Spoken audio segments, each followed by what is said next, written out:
तो जय हिंद मेरे प्यारे बच्चों, कैसे हैं आप लोग। मैं आशा करता हूं कि आप लोग अच्छे होंगे, मस्त होंगे। तो आज हम समझेंगे क्लास 9 का साइंस चैप्टर 1 यानी केमिस्ट्री चैप्टर 1 समझेंगे, हमारे आसपास के पदार्थ। इसके पिछले वाले वीडियो में हम इसका यानी हमारे आसपास के पदार्थ का हम बेसिक चीज़ बता दिए थे कि पदार्थ क्या होता है, पदार्थ किससे मिलकर के बना होता है, पंचतत्व क्या होता है, अणु क्या होता है, यानी हम पूरा बेसिक चीज़ बता दिए हैं। तो आज के इस दूसरा लेक्चर में हम समझेंगे पदार्थ की अवस्था के बारे में कि पदार्थ की कितना अवस्था होते हैं। हम आपको बताए थे पहला लेक्चर में कि भौतिक के आधार पर पदार्थ को 5 अवस्था होता है। पहला होता है ठोस, द्रव, gas, plasma, Bose, Einstein, condensate. ठीक है, लेकिन मेनली आपको 3 अवस्था के बारे में पढ़ना है। ठोस अवस्था के बारे में, द्रव अवस्था के बारे में और गैस अवस्था के बारे में पढ़ना है। ठीक है, तो इसी को आज हम एक एक करके समझेंगे कि ठोस अवस्था क्या होता है, द्रव अवस्था क्या होता है, गैस अवस्था क्या होता है। ठीक है, तो चलिए हम इसको एक एक करके समझते हैं। सबसे पहले हम समझेंगे यहाँ पे ठोस। देखिए, ठोस का इंग्लिश होता है सॉलिड। क्या होता है? सॉलिड। ठोस का मतलब ये होता है कि जिसका आकार और आयतन दोनों निश्चित होता है, उसको हम क्या बोलते हैं? ठोस अवस्था कहते हैं। क्या कहते हैं? ठोस अवस्था। ठोस अवस्था में क्या होता है? जिसका आकार क्या हो? निश्चित होना चाहिए और आयतन भी क्या होना चाहिए? निश्चित। तो जिसमें ठोस में क्या होता है? आकार और आयतन क्या होता है? दोनों निश्चित होता है, उसको हम क्या बोलते हैं? ठोस बोलते हैं। क्या बोलते हैं? ठोस बोलते हैं। जैसे मान चलिए लोहा आपका क्या होता है? ठोस होता है। लोहा का आकार क्या होता है? निश्चित होता है। लोहा का आकार कभी बदलता नहीं है। आयतन भी क्या होता है? निश्चित होता है। क्या होता है? निश्चित होता है। तो लोहा आपका क्या हो जाएगा? ठोस हो जाएगा। लकड़ी क्या हो जाएगा? ठोस हो जाएगा। पत्थर क्या हो जाएगा? ठोस हो जाएगा। ईंट क्या हो जाएगा? ठोस हो जाएगा। ठीक है, तो ठोस में क्या होता है? जिसका आकार और आयतन दोनों निश्चित होता है, उसको हम क्या बोलते हैं? ठोस बोलते हैं। ठीक, दूसरा समझेंगे यहाँ पे द्रव। द्रव अवस्था का मतलब ये होता है जिसको इंग्लिश में बोलते हैं लिक्विड। इंग्लिश में क्या बोलते हैं? लिक्विड बोलते हैं। देखिए, द्रव अवस्था में क्या होता है? इसमें आयतन निश्चित होता है। द्रव का आयतन निश्चित होता है लेकिन आकार निश्चित नहीं होता है, उसी को बोलते हैं द्रव अवस्था। जैसे मान चले द्रव का मतलब होता है तरल पदार्थ, जो बहने वाला चीज होता है ना, हम आपको इसके पिछले वाले वीडियो में बताए होंगे। ठीक है, जैसे मान चले आपका क्या है? पानी। पानी जो है उसका आकार क्या होता है? अनिश्चित होता है। पानी का कोई आकार होता है? नहीं होता है। अगर पानी का आकार होता तो अगर हम जब पानी गिराते हैं तो पानी फैलने लगता है, जिधर ढाल रहता है उधर पानी क्या होता है? बहने लगता है। ठीक है, तो पानी का कोई फिक्स आकार आकृति नहीं होती है, लेकिन उसका आयतन क्या होता है? निश्चित होता है। आयतन क्या होता है? निश्चित होता है। अगर 1 लीटर पानी, अगर हम 1 लीटर पानी अगर हम उसको बर्तन में रखते हैं यानी थाली में रखते हैं तो थाली का आकार ले लेता है। ठीक है, लेकिन पानी कितना ही है? 1 लीटर। अगर वही 1 लीटर पानी को अगर हम बाल्टी में रखते हैं तो पानी 1 ही लीटर रहता है, लेकिन बाल्टी का आकार ले लेता है। उसी 1 लीटर पानी को अगर हम बोतल में रखते हैं तो बोतल का आकार लेता है, लेकिन पानी 1 ही लीटर रहता है। तो पानी का क्या होता है? आयतन निश्चित होता है लेकिन आकार क्या होता है? अनिश्चित होता है। ठीक है, पानी को हम जिस बर्तन में रखते हैं, लोटा में, थाली में, जिस बर्तन में रखते हैं उस बर्तन का क्या करता है? आकार ले लेता है। तो पानी का कोई फिक्स आकार नहीं होता है, इसलिए जो द्रव होता है, द्रव का आयतन निश्चित होता है लेकिन आकार निश्चित नहीं होता है। आकार निश्चित होता है? नहीं होता है। जैसे मान के चलिए आपका दूध। दूध क्या होता है? द्रव होता है। दूध को गिराएंगे जमीन पर, दूध भी बहने लगता है।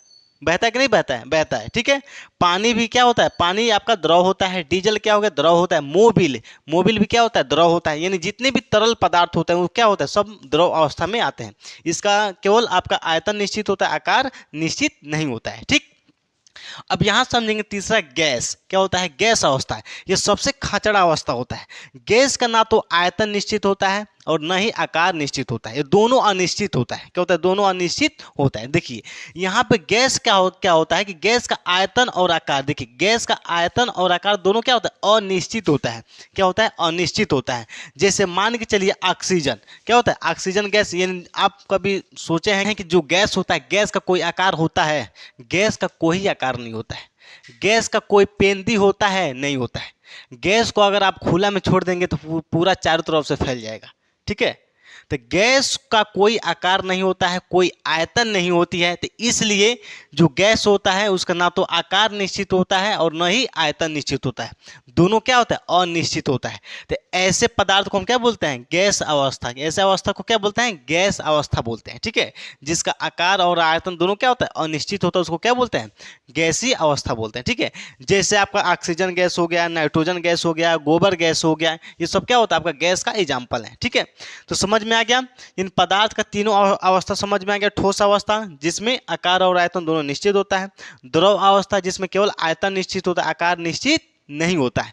तीसरा क्या होता है, गैस। गैस में ना तो आकार निश्चित होता है और न ही आयतन, यानी दोनों क्या होता है, अनिश्चित होता है। उसको क्या बोलते हैं, गैसीय अवस्था बोलते हैं। ठीक है, यहाँ तो कोई दिक्कत है। अब हम यहाँ पे समझेंगे कि सबसे पहले यहाँ देखेंगे सबसे यानी ज्यादा घनत्व किसका होता है। यानी घनत्व का मतलब होता है घनापन, यानी जो पदार्थ के जो कण होते हैं सबसे ज्यादा यानी पकड़ किसमें होता है, यानी किन पदार्थों में कण जो होता है उस घना होता है, किन पदार्थों में जो कण के जो पदार्थ के कण होते हैं यानी दूर दूर होते हैं, किसका पास पास होता है। ठीक है, तो घनत्व का मतलब होता है घनापन। जैसे मान चलिए ठोस, ठोस का घनत्व क्या होता है, ज्यादा होता है। देखिए अगर इधर मुंह है, अगर मुंह इधर खुला हुआ है तो इसका मतलब क्या होता है, यानी इसका क्या है, ठोस का क्या है, ठोस का घनत्व ज्यादा है। ठीक है, देखिए तो ठोस का घनत्व क्या होता है, ज्यादा होता है, क्योंकि जो ठोस के जो कण होते हैं ना एकदम पास पास होते हैं, एकदम आपस में एकदम पकड़े रहते हैं, एकदम बंधे रहते हैं। तो इसका मतलब क्या होता है, ठोस का घनत्व क्या होता है, ज्यादा होता है। लोहा जैसे है, लोहा का कण एकदम आपस में एकदम चिपका रहता है, एकदम आपस में क्या होता है, जुड़ करके रखता है, मजबूती से पकड़ा रहता है।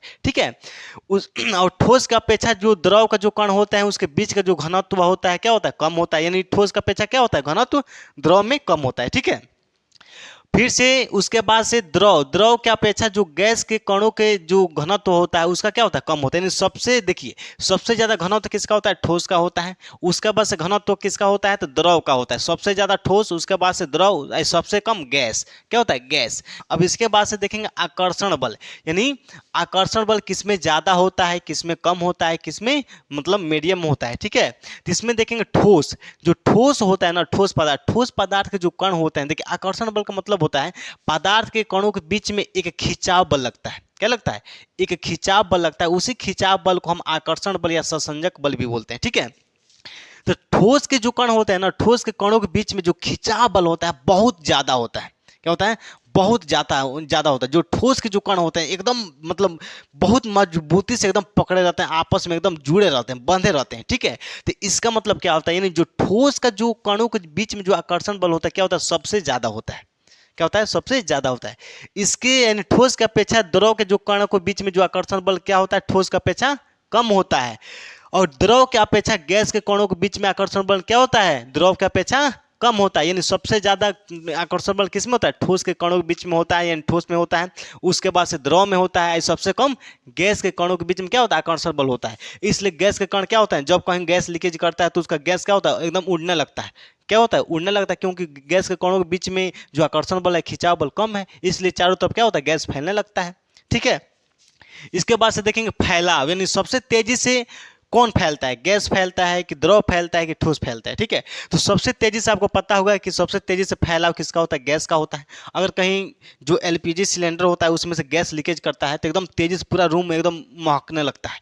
जैसे कोई सेंट वगैरह मारता है, अगर इधर से गुजर गया तो क्या होता है, एकदम पूरा महकने लगता है। ठीक ना, तो इससे क्या होता है, यानी गैस के कण क्या होता है, एकदम तेजी से फैलते हैं, एकदम तेजी से फैलते हैं। तो सबसे तेज गैस फैलता है, उसके बाद गैस का अपेक्षा द्रव फैलता है। जैसे हम पानी गिराते हैं जमीन पे तो पानी से चारों तरफ क्या होता है, पसरने लगता है, फैलने लगता है, लेकिन गैस से कम फैलता है। ठीक है, सबसे कम कौन फैलता है, तो ठोस। अब ठोस एक तरह से देखें तो ना मात्रा के बराबर फैलता है, क्योंकि जैसे मान चलिए ईंट है, पत्थर है, पत्थर को हम यहाँ रख देंगे तो फैलेगा, पत्थर फैलता है, नहीं फैलता है। ठीक है, तो सबसे तेजी से कौन फैलता है, गैस फैलता है, उसके बाद से द्रव फैलता है, उसके बाद से ठोस नहीं भी फैलता है, न के बराबर है। ठीक है, नहीं के बराबर है। ठीक है, ठोस नहीं फैलता है।